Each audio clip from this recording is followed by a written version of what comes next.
ఆనాటి 42 రోజుల సకల జనుల సమ్మె కానివ్వండి, ఆ తర్వాత జరిగినటువంటి మొత్తం ఉద్యమాల్లో చూసుకున్నట్టయితే మీ పైన కేసుల వలన మీ ప్రమోషన్స్ కానివ్వండి, మీకు రావాల్సినటువంటి బెనిఫిట్స్ కానివ్వండి, ఏమైనా ఇబ్బందిపూరితమైనటువంటి వాతావరణం ఏర్పడిందో తెలంగాణ రాష్ట్రంలో కూడా?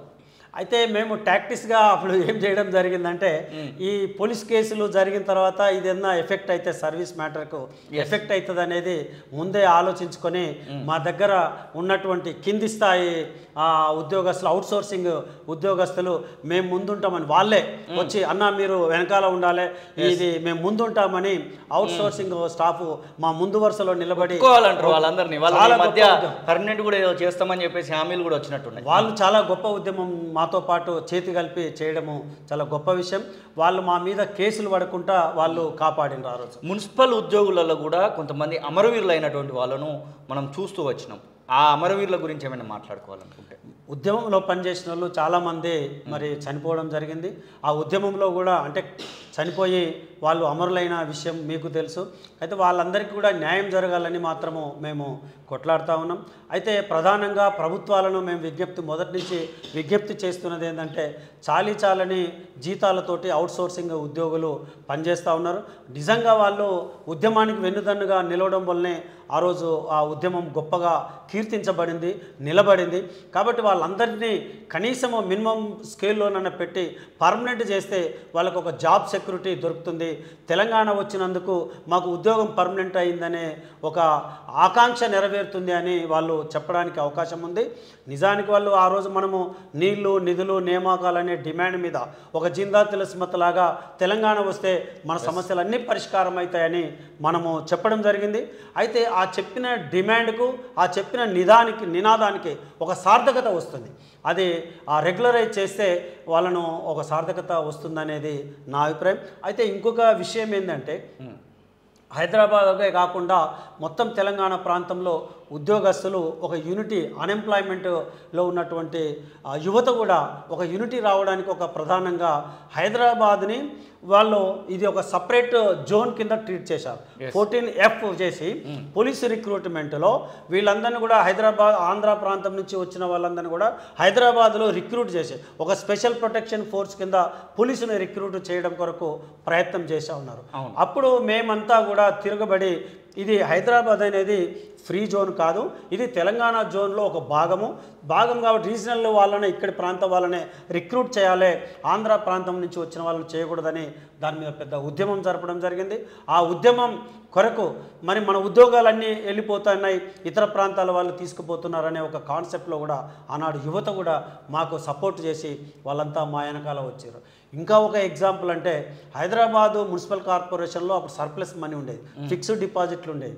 ఆనాటి ప్రభుత్వం ఏం చేసిందంటే, ఈ ఫిక్స్డ్ డిపాజిట్లు అన్నీ కూడా గవర్నమెంట్కి, స్టేట్ గవర్నమెంట్కి బదలాయించుకొని అక్కడి నుంచి వాళ్ళ ఆంధ్ర ప్రాంతానికి ఆ డబ్బుల్ని వాటిని తీసుకెళ్ళడం జరిగింది.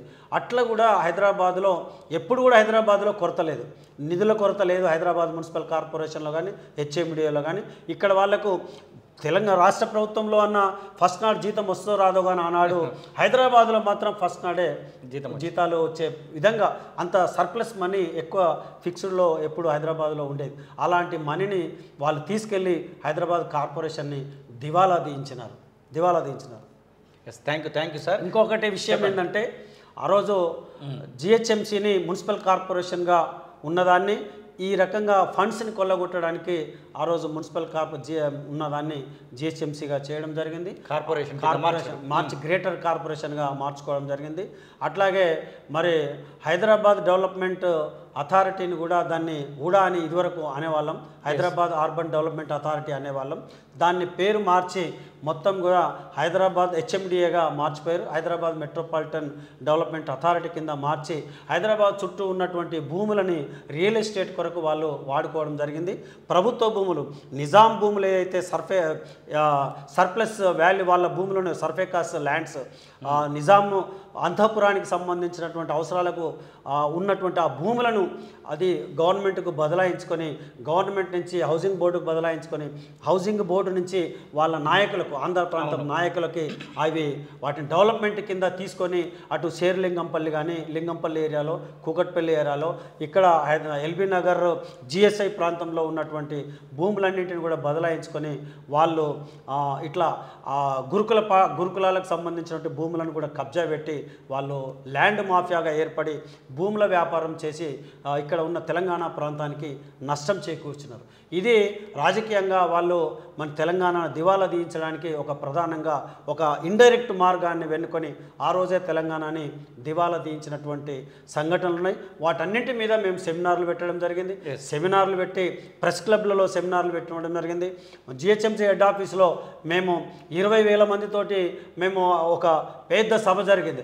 ఆ లిబర్టీ ఏరియా, హిమాయత్ నగర్, సాగర సెక్రటేరియట్, ట్యాంక్ బండ్ ఎక్కడికక్కడ ఆగిపోయినాయి, వెహికల్స్ ఆగిపోయినాయి, ట్రాన్స్పోర్ట్ ఆగిపోయింది.